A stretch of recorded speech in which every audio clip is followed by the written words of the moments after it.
नमस्कार, मैं अश्मिता और आप देख रहे हैं अग्री न्यूज लाइव।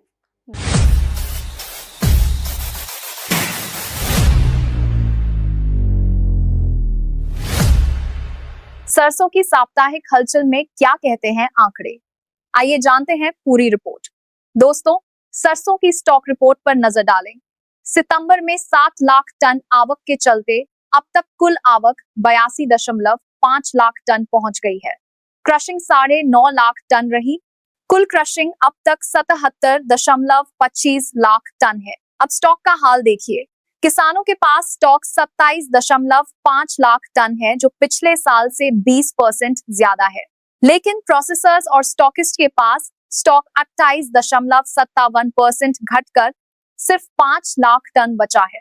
सरकारी एजेंसियों के पास स्टॉक 66% कम होकर 8.5 लाख टन रह गया है।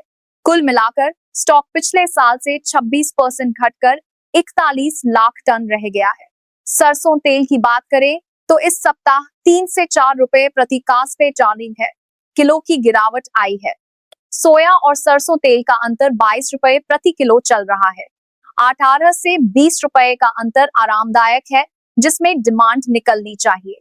जयपुर कच्ची घानी 1470 के सपोर्ट के करीब है। खल में भी डिमांड कमजोर है, लेकिन सप्लाई कम होने से बड़ी मंदी नहीं दिख रही। दिवाली तक सरसों तेल और खल में कुछ रिकवरी आ सकती है, लेकिन दिवाली के बाद का स्टॉक लेने से परहेज करें। चार्ट एनालिसिस की बात करें तो जयपुर और भरतपुर सरसों अपने सपोर्ट के करीब है। जयपुर 7125 के सपोर्ट के ऊपर बना रहा तो 150 से 200 की रिकवरी आ सकती है, वरना गिरावट बढ़ेगी। 7125 का सपोर्ट टूटने के बाद अगला सपोर्ट 6775 पर नजर आ रहा है। अब रणनीति की बात करें, स्टॉक का विवरण देखते हुए बड़ी मंदी तो नहीं दिखती, लेकिन पक्के माल की ग्राहकी कमजोर है, तो बड़ी तेजी भी मुश्किल लग रही है।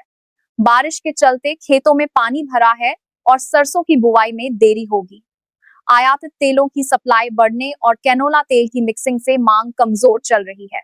याद रखें, हमने जुलाई में ही स्टॉक खाली करने की सलाह दी थी। फिर भी जिन्होंने होल्ड किया है, वो दिवाली तक जो रिकवरी मिले उसमें बचा हुआ स्टॉक खाली कर ले। आपका अभी कितना स्टॉक बचा है, कमेंट में बताइए। अगर आप भी जानना चाहते हैं ऐसी ही मार्केट से जुड़ी ताजा अपडेट्स, तो हमारे प्रीमियम या सेमी प्रीमियम प्लान से जुड़िए। जुड़ने के लिए दिए गए नंबर पर संपर्क करें या QR कोड को स्कैन करें। तो ये थी आज की रिपोर्ट। मिलते हैं अगली रिपोर्ट के साथ।